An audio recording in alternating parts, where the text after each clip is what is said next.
Hey, yeah. Today I've got a very short video for you guys.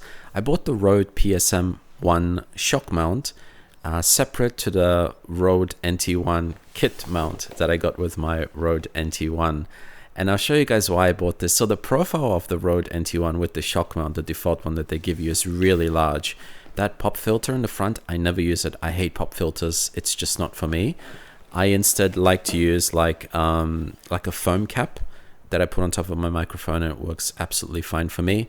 The problem was when I was recording instruments, like I was recording my bass guitar and my acoustic bass, I kept knocking into the microphone because of that kind of longer profile and the mounting mechanism for the pop filter, which I can't remove, right? I couldn't figure out how to remove it. Maybe there's a way to remove it, but I couldn't figure it out. So anyway, I got one of these instead. It came a little bit mangled in the post. It's supposed to be brand new, and actually when I got it, I had a bit of a laugh. I'm like, I'm not sure how this is supposed to be brand new, but it was. It's just maybe that the courier was a little bit rough. The actual, shock mount itself is in excellent condition, so everything's just fine. It's very premium. It's a full metal design, very solid. If you're looking to buy this, there shouldn't be any hesitations as well. I got this one on discount, so if you end up getting it on discount, it's great. I'm not sure what those things are called. They're like little ties or whatever they are, but they're really solid. They're really firm and sturdy.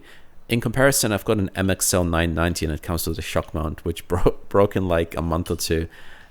This is nothing like that. It's a lot more steady. It comes with this kind of like soft material thing in the middle of the ring. I guess it's to cushion the microphone a little bit.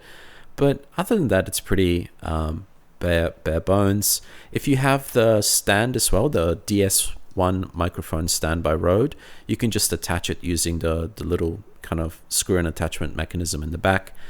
And yeah, otherwise it's pretty simple. Works on the Rode NT1 just as it would work on the Rode NT1A.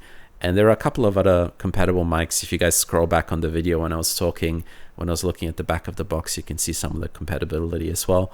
But otherwise, very solid, very good. I'm very happy with this.